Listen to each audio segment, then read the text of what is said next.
All right. Well, I wanted to make this video because I'm very inspired by a video that I'm watching. I actually just paused the video and I'm turning over to YouTube to make this live video. I want to talk about this video and Jesus sharing his life. For those who are new, this might sound crazy, but Jesus is on earth. Um, he has actually come back. Um, it might not be as big a deal as many people make it out to be. A lot of people are expecting that, a lot of crazy shit is going to happen. um, a lot of people expect that Jesus is going to be a warlord, and there's also like this idea of the rapture. Um,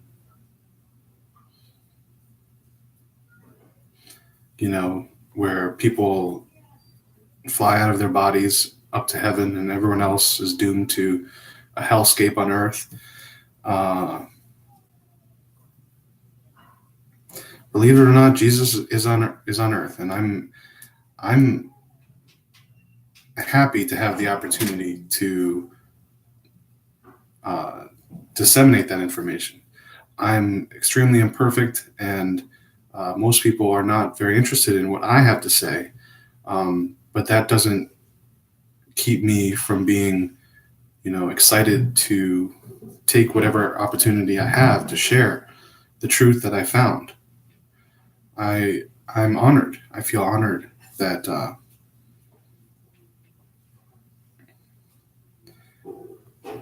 in asking for the truth, I was actually able to uh, find it. That's pretty powerful, to hold that understanding in your heart is very powerful because we are flailing here, and it's easy to have no hope.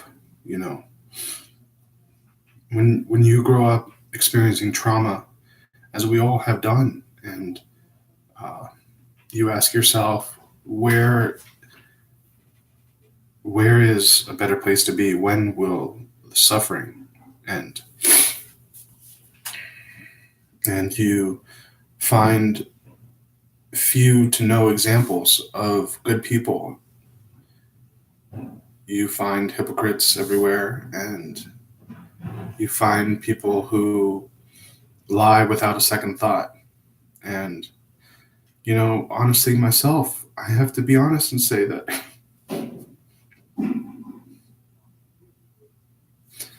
I've turned into the same person. I've turned into that person. But, I don't want to make this video about me. I just think it's really incredible or really powerful to be able to be aware of some of the truths about the universe, which I believe I have been wondering about and asking about for some time. It's truly amazing to be exposed to some of the truths. And I'll give you one example. The idea that there are soulmates. Perhaps I will go into this at another point, but it's easy to go on this or go on this very large tangent. But basically, um, it is. Sorry, it's hard for me to understand to know how to go with this, but like if you look at the world and you see 50% men, 50% women, and you understand that everyone has a sex drive that is very, very, uh, you know, deep down. It's so fundamental to who we are as human beings. Um, and if you understand that we're looking for a certain kind of satisfaction or a certain kind of belonging with in the arms of another person. We are all searching for intimacy and joy and excitement in a trusting relationship, in a relationship built on trust, in a relationship where you bear yourself completely and the other person bears themselves completely. That's what intimacy is to me. Um, where where you experience the love that someone might have for you, and where you get the opportunity to give your own unique love. This is a very it's a very important question that we will all have. How do I find, my significant other? Um, why do I have wandering eyes if I do? Why do I find it hard to, this is definitely true for me. Why do I find it hard to fix my adoration and love on one person as opposed to several people? Um,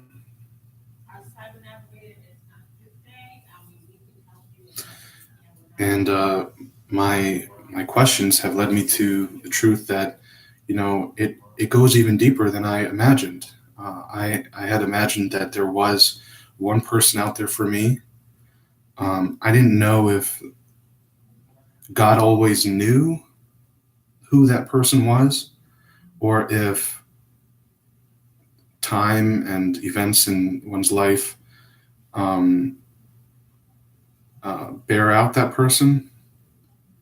I don't know if I'm using the best expression, but I didn't know who she was or how I would know who she was, um, or even what that might mean. I just knew that intimacy was important, and finding Jesus and discovering the truth about the soulmate relationship, um, discovering the truth that not only is there someone out there for me, but I actually share the same soul as that person. I share a soul. It's kind of, I've been thinking about this. I think either yesterday or the day before, I was thinking about it a lot. I think it was yesterday. It kind of hit me pretty hard that, was it yesterday? Anyway, sorry. It was recently that I was thinking about this, and, you know, I was thinking just about the idea that people have found their soulmates. I was listening to a podcast. I think that's where it came from. And many of these people in the podcast found their soulmates and they were sharing their experience. And a lot of things tend to fall into place just right when you meet your soulmate, um, or in the draw up to getting together with your soulmate. So um, it just hit me hard that, that possibility is not closed to me. I still find it hard to imagine or to cognate or to understand that there is someone out there for me, or that there is someone out there who shares my soul. Um, you know, Ostensibly, I could contact her now. I can just acknowledge the truth that I have a soulmate, and just think about her, think about the other part of myself. Even in talking about it, I almost feel like I'm doing it, and I resist that. So that says something, and that's an interesting thing that I certainly need to look at. But it's just one of so many profound truths that I have been exposed to, and I would say I'm very grateful for that exposure. But really, what I wanted to talk about is Jesus talking about his early life. I'm going to provide a link in the description below this video of one interview that a man in South America makes with Jesus. And I would implore everyone who's interested in the truth about Jesus's life to watch it. He talks about how uh, he talks about the push and pull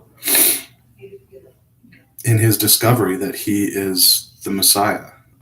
Initially, it seemed clear to members of his family that he was, and he grew up thinking that it was possible.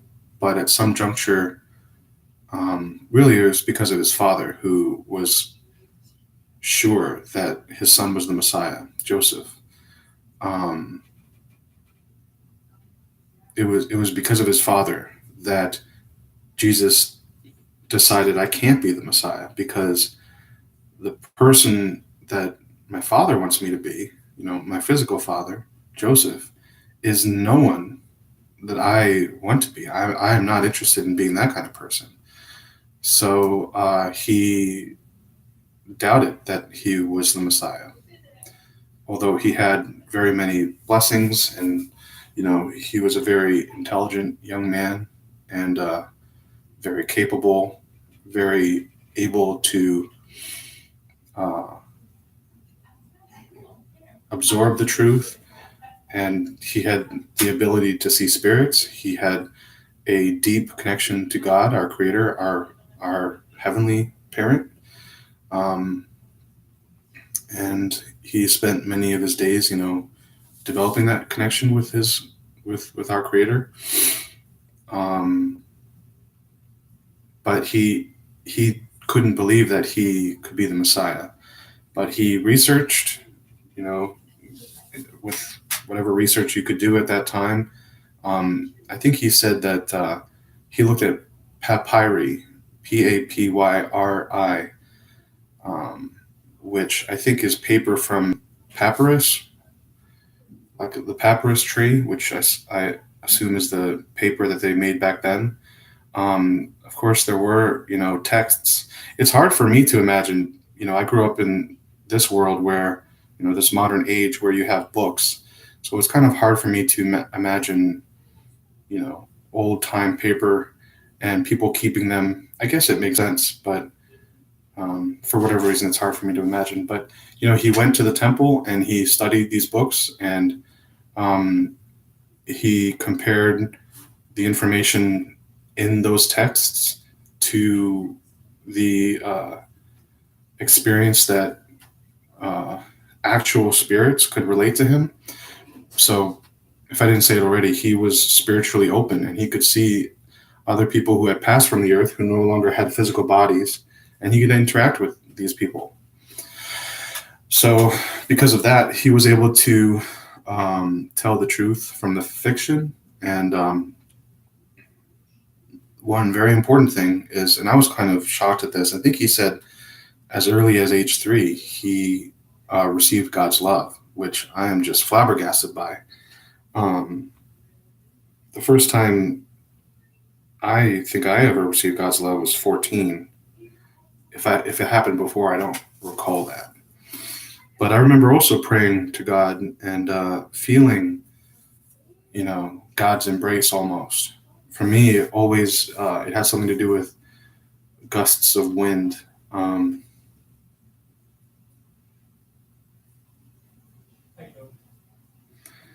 I'm imagining, or I'm remembering moments where I remember one specific moment where I was walking down this hill, and I felt a gust of wind, and I kind of got lost in myself, and then I promptly tripped and fell.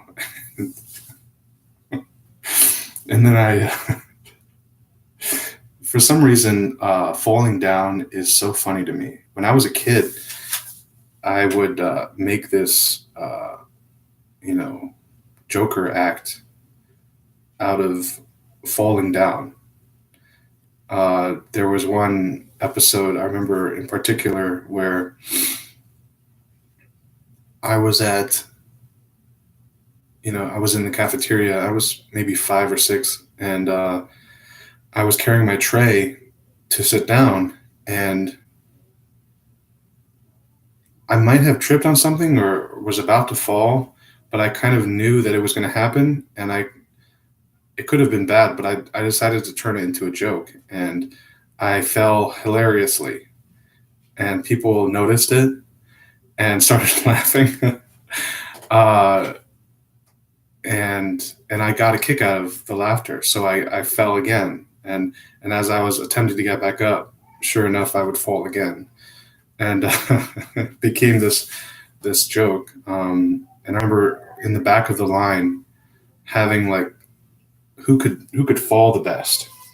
You know, myself and some of my friends would fall down and hit the hard floor, but as a kid, I guess it doesn't hurt as much. Um, and so now, like, even as an adult, when I fall, it's hilarious. So when I fell that one day after feeling the gust of wind, I don't know, it was humorous for me. But anyway, that's how I felt, um, a connection with God. Everyone has their own moments if they've ever attempted to connect with God, um, their own memories, and it's instructive, and it touches me to listen to this man's story and how he connected with God. Um, it strikes me that a lot of people are just not interested in seeing Jesus as someone who, is not going to live up to the expectations, in many cases, religious expectations that they may have. Jesus has no ounce of violence in him. He would never teach violence. He would never, proclaim that violence in any form is a good thing. And he even says, and this is kind of the litmus test, he even says that violence in self-defense is against God, or to put it in his way, language, it's unloving, it's sinful, it's ultimately sinful. So even if you are defending yourself, if a loving person would actually, if there was nothing that they could do that, so let me make it clear. Um, if someone wants to harm you or even end your physical life, and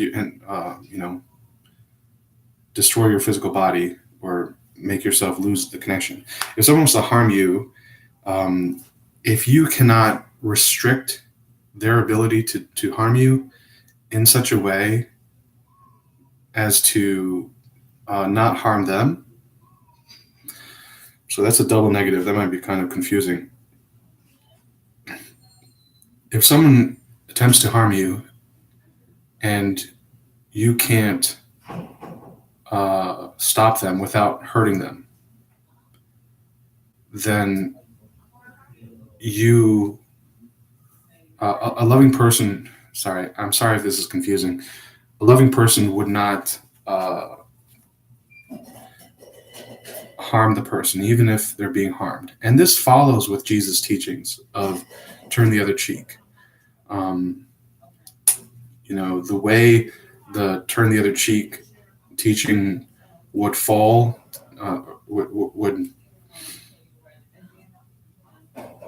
how it would look in someone's personal life. It's different for everyone, but as a general principle, it's worthwhile to mull over. And I feel this myself in at times when I feel that I'm experiencing undue judgment or hatred.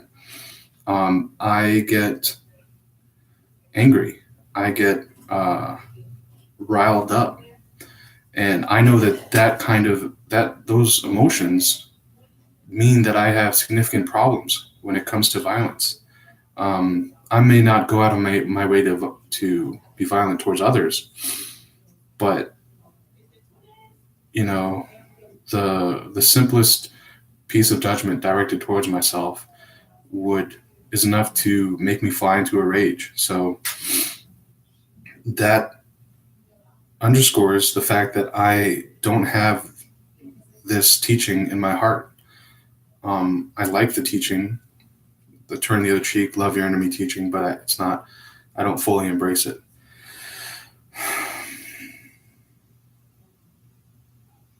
And I think I've just gone so far down a tangent that I have lost where I started. So obviously, I'm very passionate about this one in particular. Um, I'm very much working on that. No, that feels like a lie. I can't say that I'm very much working on that. I'm a very angry person. I'm very, very angry, and I feel that that's a more truthful statement. So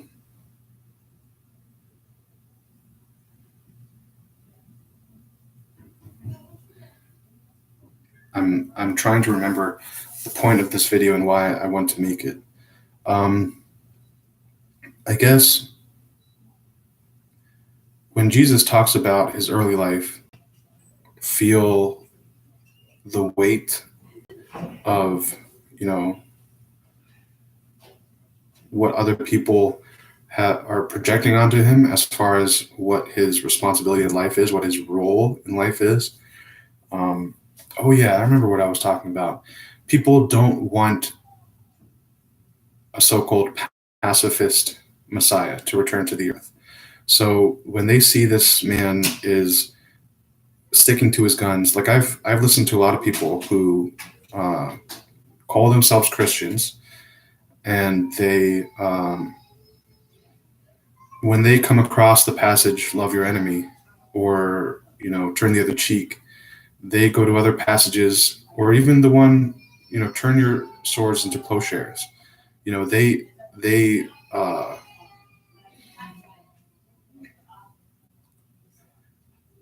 adroitly, well, maybe not so adroitly, but um, they transform those passages to suit their own false belief system. So, and for me, self-defense, as I said earlier, is the litmus test. People are willing to say violence is wrong, except in self-defense. But I think it makes sense to me that violence is always wrong. So it wouldn't be wrong up until a situation of self-defense. Anyway, so I have no illusions that I will have some kind of uh, ability to influence a lot of people, and because I'm very hypocritical myself, um, I know that I will not be very motivating to people. But nonetheless, this information, this interview is extremely meaningful to me, extremely valuable to me. Jesus actually sharing his life story puts things into great context. And I entitled this little video, Jesus talks about experiencing torture in his 20s. So that was a particularly moving event for me. I'll try not to spoil it for you, but there are so many lessons when it comes to jealousy and rage, and even suicidal rage in his story. So I think I'll just end it here. I've already gone quite long, and I really encourage you to take a look at this video, and if you're open enough, you might get something out of it. Thanks for watching.